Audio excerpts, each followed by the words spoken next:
Hello everybody and welcome to Designing Tees using Canva Pro.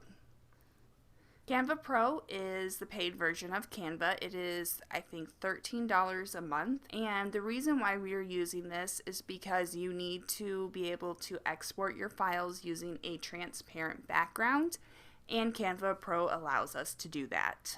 One thing you need to be careful about is copyright issues. I am not a lawyer. I don't know too much about this stuff, but you need to look into whatever image you're using and their copyright rules. So within this document, I've got links to articles that can help you. Here's a link to Canva's legal page, as well as an article about public domains. Then there's also another article about where to find public domain images for your artwork. Here are a few useful resources that I use. I like Pixabay. That is my #1 resource that I use when I make designs. There's Creative Market, which allows you to purchase license for specific artwork. There's Clicker, which I'm not quite sure how to pronounce that one, as well as WP Clipart, and within each of these they're linked to those specific websites.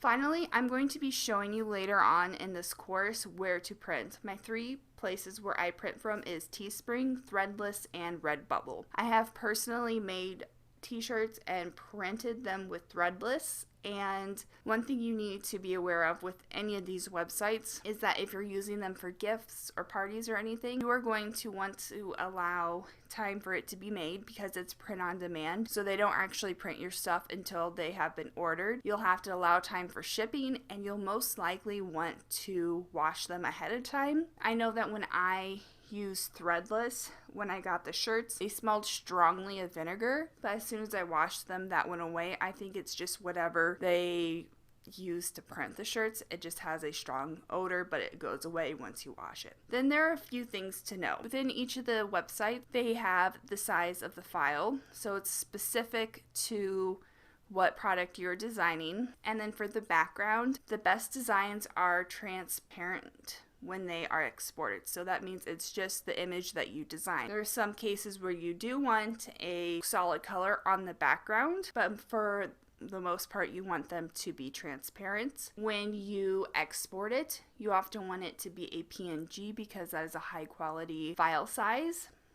And once again, when you upload an order, you want to leave plenty of time if you're giving this as a gift or for a party or for some occasion. For me, I don't typically sell my stuff on there. I typically put it on there and I give them as gifts and then I just take them off.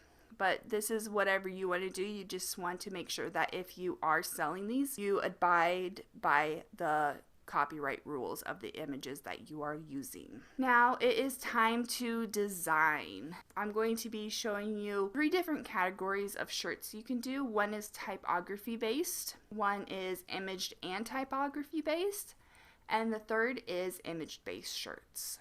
Please don't forget to leave a review because that helps me with my future courses. I have implemented a lot of changes with this course because I have gotten a lot of reviews and feedback on what I can do to improve it. So please take the time to leave a review, and once you have done that, move on to the next lecture.